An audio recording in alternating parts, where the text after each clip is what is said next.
ugly style. Welcome back, my YouTube family. I hope wherever you are right now, you are having the best day possible. I am personally in a great mood because I have not put out in several months an underrated sneaker rundown video. Now, if you click this video and you've never seen this channel before, I'm DevanOnDeck. I speak about fashion and tech, and today I got 4 different sneakers for you that are more under the radar. So if you came here expecting hypebeast stuff, that's not what this channel is about. I just present things and put them on your radar, and you can choose whatever you want to do with that information. The first brand on this list is Buttero, or maybe it's pronounced Buttero. If you know the pronunciation of this brand, make sure to put it down in the comments for me. But these guys are based in Italy, and they were actually founded as a boot company first. They set out to make the best boots possible, but if you look at their sneakers, they make really great twists to very classic silhouettes or classic concepts. So you'll see like these low top minimal sneakers that may look a little like common projects, but they have a cool like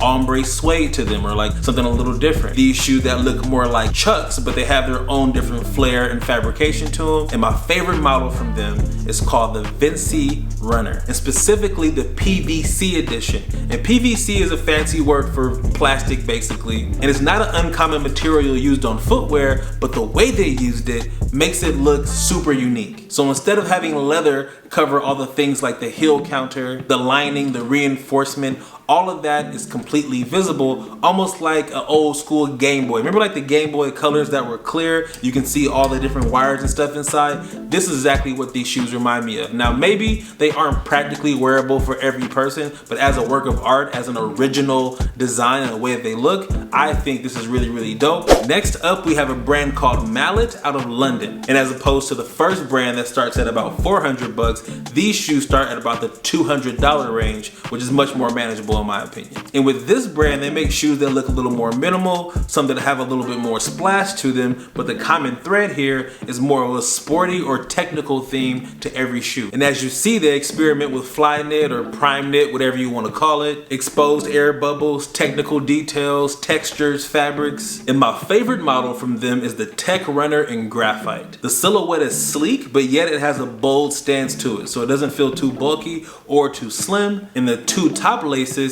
have D-rings as opposed to like regular lace holes. So these are just really good details that make this shoe special. But my favorite part about this shoe is the colorway. I love how it's gray, but then it has like a subtle speckle in there of another gray. And since my personal style is a lot more minimal, this definitely fits my vibe because it's almost like you don't see it until you get up close to it. Next up, we got a brand called Grinsend out of the UK. And this is definitely the oldest brand of this entire list, and probably any other list I've ever made. These guys have been around since 1866, and they started off making very traditional, classic, Goodyear welted shoes like brogues, derbies, etc. Their sneakers start at about 200 bucks, and I would describe them as clean, classic, a little innovative, but definitely focused on quality. And it's very obvious when you look at these that they have a very traditional shoemaking background. You definitely see that heritage shine through. And my favorite model from them is called the Sneaker 1. It's a super streamlined silhouette, very minimal. It's like an elevated version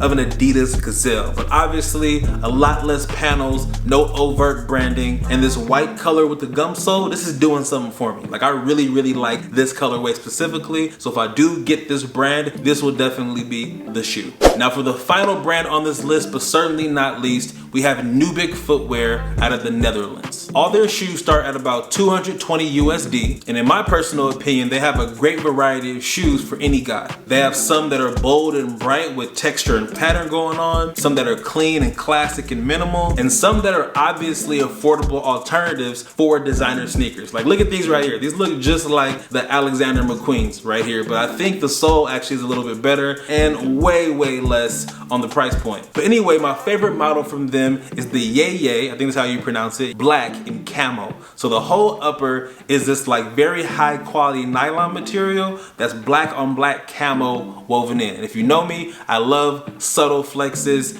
textures, things that are a little bit more understated. And then probably my favorite feature on here is this double tongue. Like I'm not sure how comfortable it is, but it's definitely something that's original that I personally haven't seen, something that's signature only to this brand. So now that I'm done, I would love to hear from you. Drop a comment right now on which one of these brands looks the most interesting to you? Is it some? Is it just one of them? Is it none of them at all? Or is it the sneaker of the day by Jim Ricky out of Stockholm, Sweden? Now this brand I've been wearing since probably 2015, I want to say, or 2014. They make very basic, clean shoes, nothing super special. But again, I like to have stuff people don't really have. So if you want to check these out, you like these suede mesh leather bad boys, I will link them down below with everything else in this video. If you enjoyed this video, make sure to give your guy a thumbs up. If you want to see more like this, let me know right now in the comments and I will continue to make more. I used to make these like once every month at least, if not like twice a month, because I'm really into these shoes. I'm always finding new stuff. I got a lot more shoes in the bank, in my pockets. If you want to learn about more stuff, see more brands, I will be happy